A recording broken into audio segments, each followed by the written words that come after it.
உன்ன இந்த சுத்தியாலே அடிப்பண்டா. இதுக்கப்புறம் நீ மியூச்சுவல் ஃபண்ட் இன்வெஸ்ட் பண்ண சொன்னா இரு ஏன் என்ன ஆச்சு? இப்பதான் என்னோட ஃப்ரெண்டு கிட்ட பேசிட்டு வரேன். 2 years பேக் ஒரு ஸ்டாக் பை பண்ணிருக்கான். இப்போ அது டபுள் ஆயிடுச்சான். அப்ப ஸ்டாக்ஸ்ல தானே நல்ல ரிட்டர்ன்ஸ் கிடைக்கும்.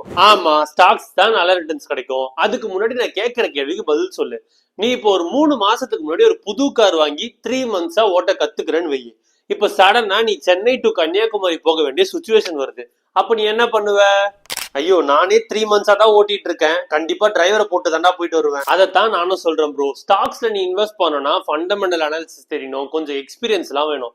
பட் இதுவே மியூச்சுவல் ஃபண்ட்னா நம்ம கேஷை ஒரு எக்ஸ்பர்ட்டான ஃபண்ட் மேனேஜர் கிட்ட கொடுத்துடுறோம். அண்ட் அவரு தான் டிரைவர் மாதிரி நம்ம கேஷை சேஃபா டிரைவ் பண்ணி டெஸ்டினேஷனுக்கு கொண்டு போறாரு. ஓ, இப்பதான் புரியுது. சரி, லாங் டேர்ம்க்கு இன்வெஸ்ட் பண்ணலாம்னு இருக்கேன். ஒரு 4 நல்ல மியூச்சுவல் ஃபண்ட் சொல்லு பாப்போம். 4 நல்ல மியூச்சுவல் ஃபண்ட் அண்ட் அது எதனால நல்ல ஃபண்ட்னு சொல்லி டீட்டெயிலோட ஒரு பிடிஎஃப் மேக் பண்ணிருக்கேன். வேணும் அப்படின்னா ஹேமர்னு சொல்லி கமெண்ட் பண்ணுங்க. அந்த பிடிஎஃப் உங்க டிஎம்க்கு ஷேர் பண்ணிடுறேன்.